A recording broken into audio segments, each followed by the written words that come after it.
एक गोष्ट सदैव ध्यानी ठेवा, या सिंहासनावर तुमच्या आधी रयतेचा अधिकार आहे। हे सिंहासन म्हणजे कुठल्या विलासी राजाची मक्तेदारी नव्हे, तर गोरगरिबांचं आश्रयस्थान आहे। छत्रपती शिवाजी महाराज संभाजी महाराजांना सांगताना ह्या गोष्टी आहेत ना, म्हणजे मी तुम्हाला आता दाखवलं ना, ते पिता पुत्राला काय सांगतो, हे सिंहासन कशासाठी आहे? रयतेसाठी आहे, मौज मजेसाठी नाहीये। म्हणजे असे विचार छत्रपती शिवाजी महाराजांनी संभाजी महाराजांना सांगितलेले।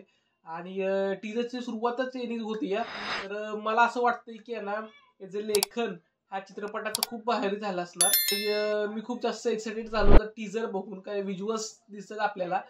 आणि संभाजी महाराजांची भूमिका तो साकारणारा जो ऍक्टर आहे ना, त्याचा आवाज पण जरा भारी वाटतोय। तर मला असं वाटतंय की खूप काही आहे की ना, ऍक्च्युली टीजर 1 रिलीज केलेलं तेव्हा तर खूप जास्त एक्साइटेड होतो। टीजर 2 पाहून आहे ना, मला तर आता भारून जावं असं वाटतंय, कारण की मी तर जाणार छावा बघायला। जशी जशी तारीख जवळजवळ येते तशी तशी आहे ना, उत्सुकता ताणलेली आहे। आणि टीजर खूप मस्त होता, मला खूप जास्त आवडला टीजर।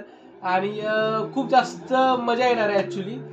मी ऍक्च्युली आज 5-6 बघितलाय टीजर, तर त्यामुळे व्हिज्युअल चांगले आहेत त्या पिक्चरचे। आणि बीजीएम जरा चांगलं वाटतंय या पिक्चरमध्ये।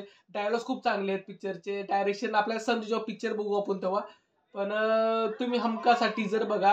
आणि असेच काय अपडेटसाठी आमच्या चॅनल लाईक करा, शेअर करा, सबस्क्राईब करा। भेटू आपण एका नवीन व्हिडिओमध्ये, तोपर्यंत बाय।